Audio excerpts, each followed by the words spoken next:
तिब्बत के आध्यात्मिक नेता और विश्व में शांति के प्रतीक दलाई लामा ने हाल ही में अपने उत्तराधिकारी के चयन को लेकर एक बड़ा बयान दिया है, जिसने न केवल तिब्बती समुदाय बल्कि वैश्विक मंच पर भी हलचल मचा दी है।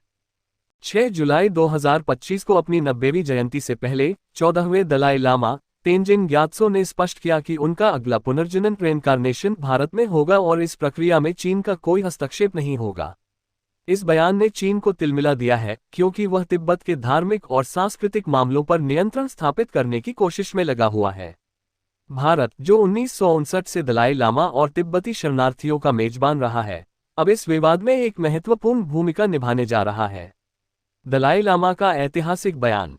धर्मशाला, हिमाचल प्रदेश में तिब्बती सरकार इन एक्साइल के मुख्यालय में दलाई लामा ने कहा कि उनके उत्तराधिकारी का चयन पूरी तरह से तिब्बती बौद्ध परंपराओं के अनुसार होगा।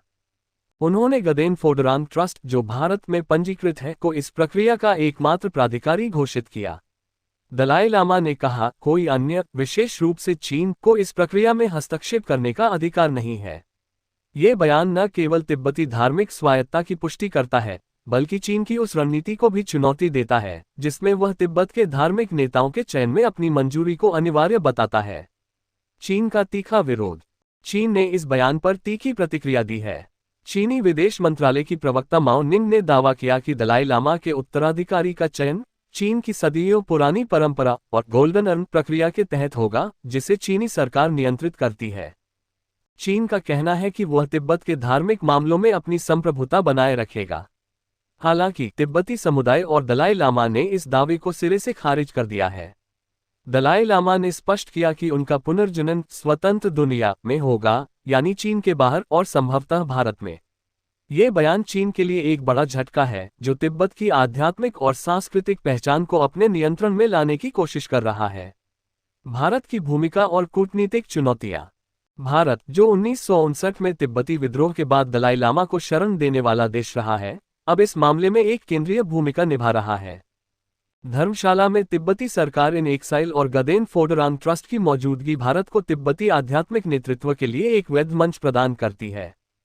दलाई लामा के इस बयान को भारत के लिए एक कूटनीतिक जीत के रूप में देखा जा रहा है, क्योंकि यह तिब्बत के धार्मिक मामलों में भारत की स्थिति को मजबूत करता है।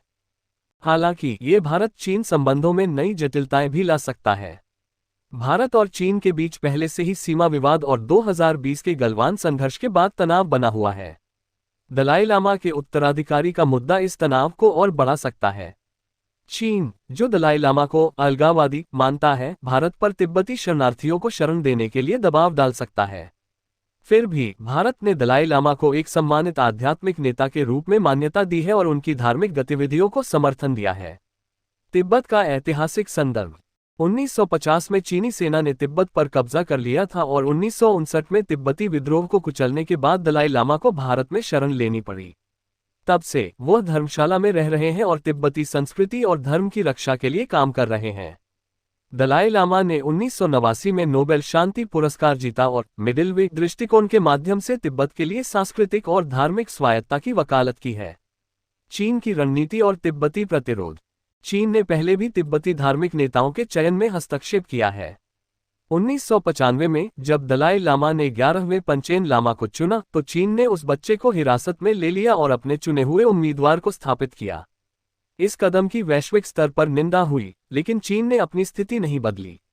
अब दलाई लामा के उत्तराधिकारी के चयन में भी चीन अपनी पसंद थोपने की कोशिश कर रहा है।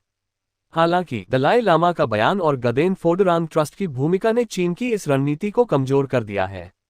वैश्विक प्रभाव और भविष्य। दलाई लामा का ये बयान न केवल तिब्बत के लिए बल्कि वैश्विक धार्मिक स्वतंत्रता और मानवाधिकारों के लिए भी महत्वपूर्ण है। ये धार्मिक स्वायत्तता और सांस्कृतिक पहचान के लिए तिब्बती संघर्ष का प्रतीक बन गया है। भारत में 100,000 से अधिक तिब्बती शरणार्थी रहते हैं और दलाई लामा का ये कदम उनकी आशाओं को मजबूती प्रदान करता है। निष्कर्ष। दलाई लामा का ये बयान तिब्बत के भविष्य और भारत चीन संबंधों के लिए एक महत्वपूर्ण मोड़ है। यह न केवल तिब्बती बौद्ध धर्म की स्वायत्तता की रक्षा करता है, बल्कि भारत को इस मामले में एक मजबूत स्थिति प्रदान करता है। दूसरी ओर चीन की प्रतिक्रिया और उसकी नीतियां इस मुद्दे को और जटिल बना सकती हैं। जैसे जैसे दलाई लामा की 90वीं जयंती नजदीक आ रही है, विश्व की निगाहें धर्मशाला पर टिकी हैं, जहां से तिब्बत का आध्यात्मिक भविष्य तय होगा।